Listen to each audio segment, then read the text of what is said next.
The Battle of South California. Hey everyone, how you doing? Welcome to Slasher U. I'm your host Christian Rao here with my co-host Steve Feck, and we have USC against UCLA. This is a game that I've been waiting for the majority of the season. When I saw this game on the schedule, especially after the hot start by both of these teams, I was thrilled to see this game being right towards the end of the season. Now, it's lost a little bit of its luster, if you will, Steve. We don't have any undefeated squads. We have a USC team that lost a heartbreaking game by a point to Utah to get their first loss. And then we've seen UCLA with a couple losses on their belt now after having a really hot start. Chip Kelly's still doing a hell of a job with that program.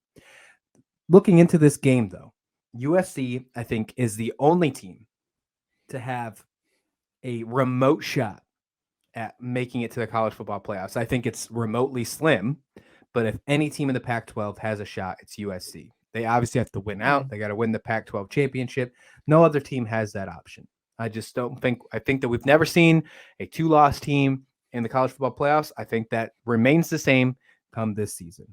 You look at UCLA on the other side, though, and they've had a fantastic year thus far. They're at 8-2. They would love to find a way to get to 10-2, but before they do that, they got to get through the Trojans. What's your thought on this game?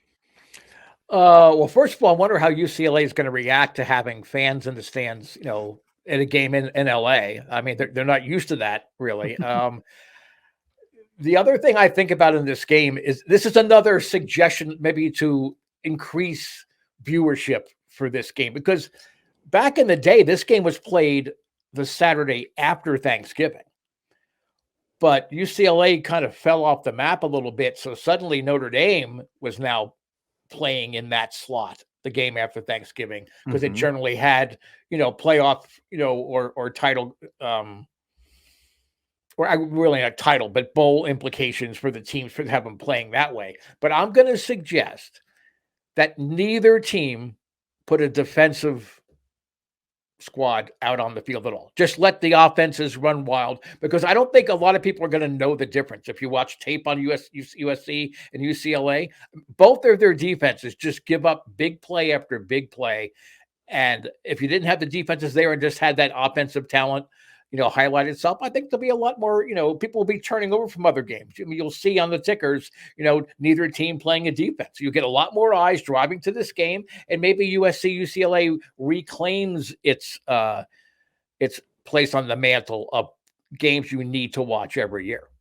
We have two great quarterbacks in this outing. We have Caleb Thompson, who has been absolutely phenomenal. And then DTR, Dorian Thompson-Robinson, who has been great as well. At one point, they had DTR as there was this nice graphic at the beginning of the year. They had this, climbing Mount Everest, and they're talking about the Heisman, and DTR was on it as a finalist. I don't think he's there anymore. I think we're going to see him maybe be a nominee, if you will, or if you whatever you want to call that. But he still had a great year.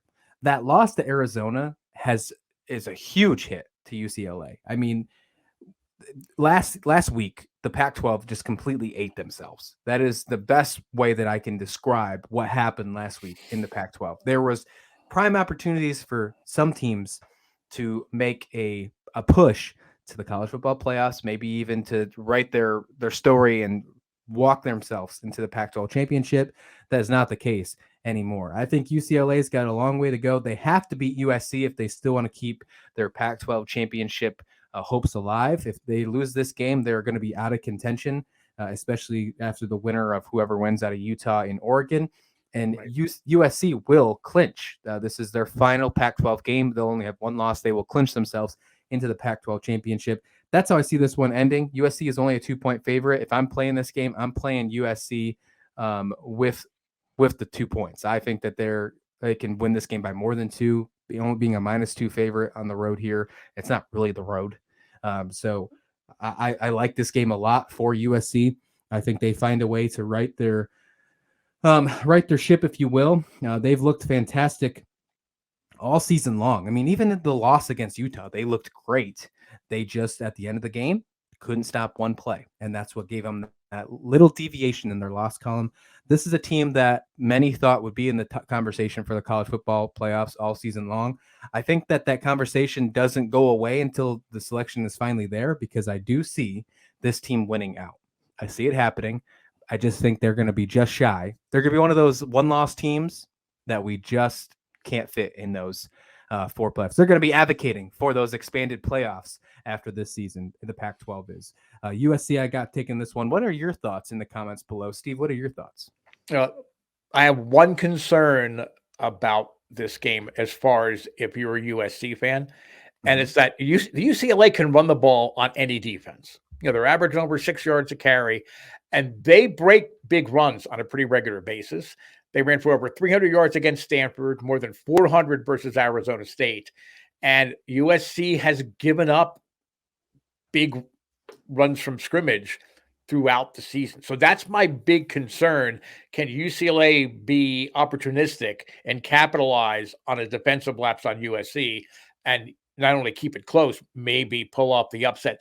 Down deep, I don't think that USC will lose this game. I just think they just have too much on offense. And really, everything came together so quickly for this team. I think it's one of those quote unquote teams of destiny. I don't think people really thought USC would be this good. They knew they would be good and they would be, on the fringes of the top 10 perhaps. But to play the way they have, I know I certainly didn't think that they would be there. So that's my only concern. I'm going to go with USC as well. But if UCLA can really get the running game going and they break a couple of big plays from scrimmage, that could tilt the advantage to UCLA. All right. Let us know your predictions in the comments below. While you're there, go ahead and click that like and subscribe button as well. And always, thank you for watching SlasherU.